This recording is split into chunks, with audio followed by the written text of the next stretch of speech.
Welcome, beautiful Paris Saint Germain family, to the Kang-in Lee transfer explained. In this video, we'll be looking at Kang-in Lee's football profile, how he could potentially line up at Paris Saint Germain, looking at his stats comparing to other players at Paris Saint Germain, and obviously a rating at the end of the video. So let's start with the reports. First of all, here from Matteo Moroto. Justin, Mallorca and Paris Saint Germain are in advanced negotiations for 22-year-old Korean Kang-in Lee, one of the revelations of La Liga this season. Confidence to seal the deal soon. An agreement with the players is already closed. So an agreement already made and negotiation are at a final end with Real Mallorca. And Justin, Kang-in Lee on the verge of joining Paris Saint Germain for a 50 million fee. Clubs are closing in on the deal. And then for Matteo Moreto, Kang-in Lee price is 20 million plus bonuses. So in between the range of 15 million up to 20 million with bonuses depending on the reporter. And he's 22 years old, so very young. Contract expiring in 2025 with a 2-year contract and market value of 22 million. So we're pretty much getting him for his market value. He's a South Korean playing at Real Mallorca. And let's take a look at his non-penalty goals, shots total, assists, shot rating, actions, dribbles completing, passing percentage, progressive passes, and progressive carries. His passing percentage is not the best for being an offensive midfielder, but his dribbles completed, shot creating actions are really high. Only 1.47 shots, which means he doesn't take that many shots. Non-penalty goals and assists, it's a good number, but not the highest, but it will definitely be a bit high at Paris Saint Germain compared to Real Mallorca.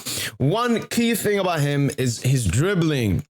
This season in Europe's top 5 leagues, he's 4th in successful take-ons, only behind Jeremy Doku, Lionel Messi, and Vinicius Jr. And this is an important thing. I like dribblers, and I think it's very important to unlock games, and especially in Ligue 1, Uber Eats. And this is how he could line up, mostly as a number 10. So he would be a really good replacement slash not replacement, but a backup option whenever Neymar is injured or misses a game. Obviously, he can play as a number 10. And I saw even by chance mark, he can also play on the wings. I think his best position is as the number 10, but he can also play on the right and also play on the left, which is a really good thing. Versatility. I take a look at his stats, compare them to Marcus Thuram, who we're linked with, Carlos Soler and Nikitika, our 2 backup options for the attack this season. And as you can see, he's touches in penalty area, progressive passes received, and non-penalty goals. His lost, shots total, and assists. His 3rd loss. But remember, these stats are per 90, and Soler, Kitika, and Thuram are all playing for better sides than what Kim is. By shot creating actions, number 1, dribbles completed, number 1, and progressive carries, number 1,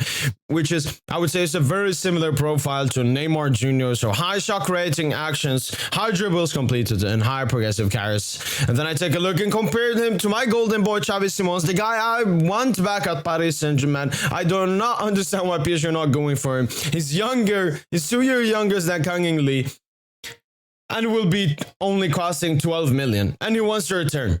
The only thing Kang-in Lee is better at is dribbles completed. Obviously, Xavi Simons plays for a much better team in a much worse league, but still. And it would cost, as I said, around 50 million to 20 million plus bonuses. And I would give, and he only has a 5k wage at Mallorca, so we can push that up, but that means he will not have the highest wage at Paris Saint Germain, which is another good thing. Probability of this signing happening is 8 out of 10. We are in the final negotiations with Real Mallorca. We already have an agreement with him, and this signing, I would go like 8 out of 10. He's a really good young player with really high potential, versatile in attack, and for a very good price. Even though I still want Xavi Simons, if we make this deal happen, it would be a really great signing. Let me know in the comments down below. Do you want Kang-in Lee at Paris Saint Germain? Yes or no? That has been it. And as usual, allez, Paris.